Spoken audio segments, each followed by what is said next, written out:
So if you want to build a wide and fit back, I'm going to help you by showing you 4 very effective exercises that are going to provide high tension, good stretch, that are safe and will give you insane pumps if you will do them right. They are easy to progressively overload. Basically, all 4 exercises are checking all boxes for stimulating great growth in your back. So without further ado, let's look at them one by one.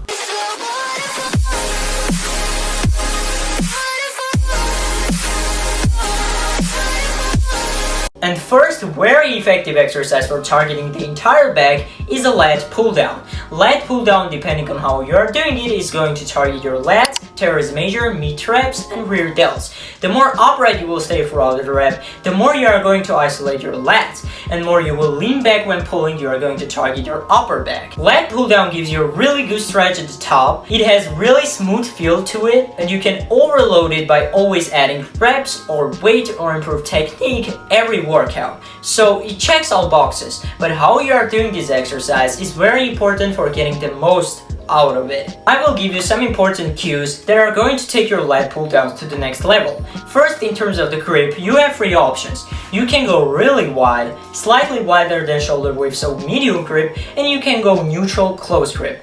Generally, I prefer neutral close grip because it will stretch your lats better than other 2 variations, but you want to use a grip that will allow you to feel your lats the best. I will highly recommend using straps for hypertrophy on the lat pull down or on any back exercises because you don't want to make your grip strength the reason to give up on a lift. Because if your grip strength is a limiting factor on your back training, you are going to missing on some gains. Don't worry that your forearm strength and size will suffer as a result of using straps because you always can include some forearm work in your training to make sure that your forearm size and strength is improving while getting the most out of your back exercises, and using straps will allow you to train your back with better mind-muscle connection. But straps are not mandatory. If you don't have straps, you can take a thumbless grip on your every pulling exercises that will create loose grip and will allow you to feel your back better. Once you set up your grip, you want to sit down and position your knees under a pad and pull by leaning back from 10 to 15 degrees if you want to target your lats and teres major more.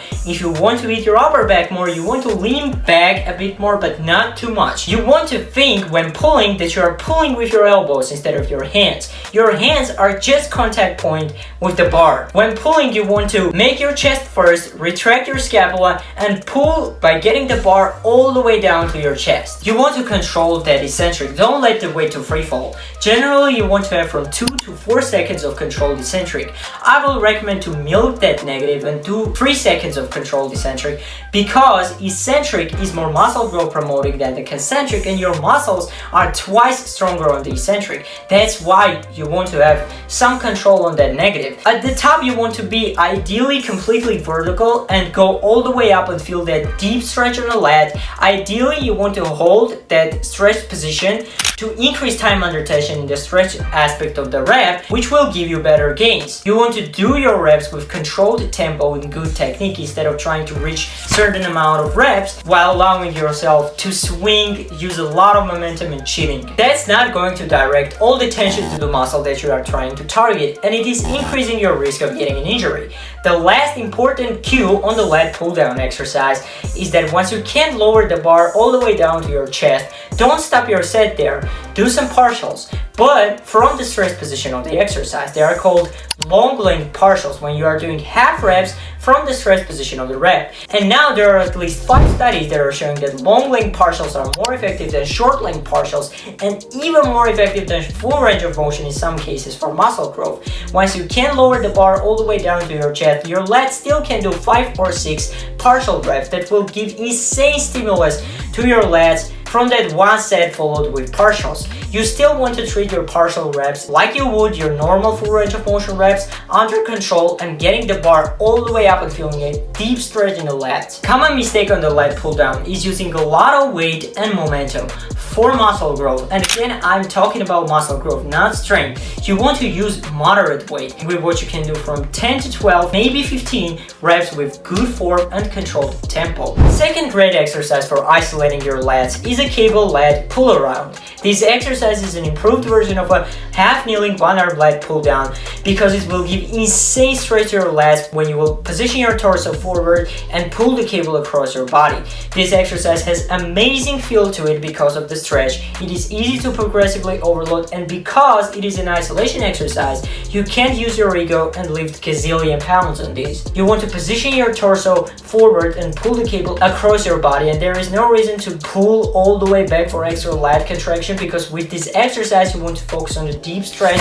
You want to milk that eccentric, go really slow, feel that deep stretch in the lat, hold that stretch position for a moment, and then do another rep. This exercise is a really great lat builder, but it may feel awkward, especially at first, but once you get used to it, this will be your number one lat exercise. You want to do slightly higher reps on this, from 12 to 15, even 20 reps, to really focus on the mind-muscle connection and good execution. Pulling with one arm at a time will allow you to focus on each lat individually and to training them with better mind-muscle connection.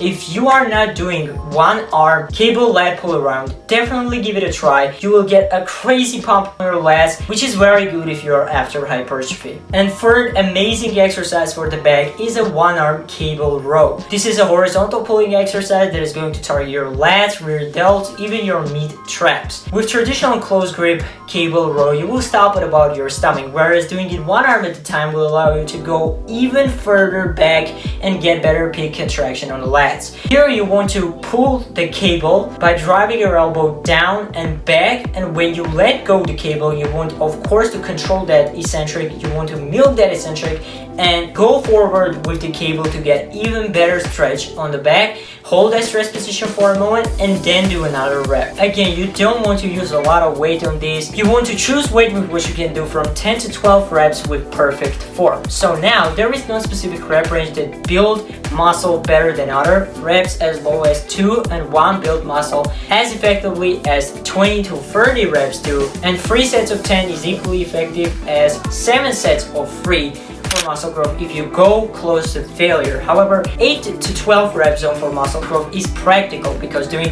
too much lightweight, higher rep stuff can be annoying and fatiguing for your cardiovascular system, and doing too much low rep, high weight stuff will have you to do more sets to get the same results as 3 sets of 10, and they have higher risk of injuries and higher central nervous system attacks. So most of your sets for muscle growth you want to keep in the 8 to 12 rep zone, and 15 to 20% of your sets you can do higher rep lightweight stuff and low rep high weight stuff if you care about muscle strength and endurance. However, if you just want to grow muscle and you don't care about muscular strength and or endurance, it is perfectly fine to go all in with 8 to 12 rep zone for your every sets for muscle growth. And last great exercise for the back is going to be neutral grip pull-ups with slow eccentric. I love pull-ups. For me, pull-up is the king of all back exercises because it targets more total body musculature. It has really great potential for progressive overload and strength carryover to other pulling exercises. And pull-up provides a really good stretch for the lats in the dead hang position. That just checks all the boxes for me.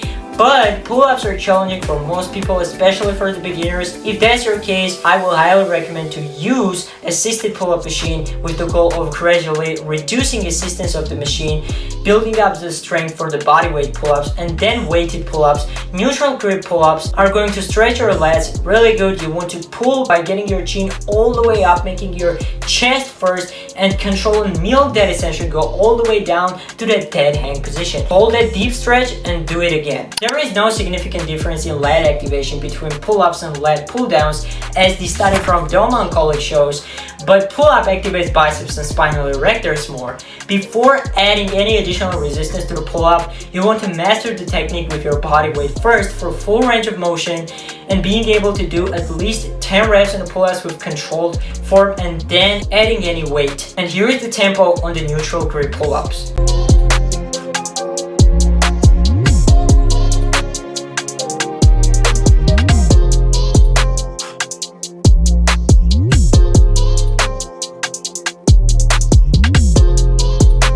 So that was my 4 favorite exercises for the back, specifically for the lats. If you have any favorite exercises with the cues, please write in the comments. If you found this video helpful, please leave me a thumbs up, subscribe if you haven't already, and I will see you guys in the next one.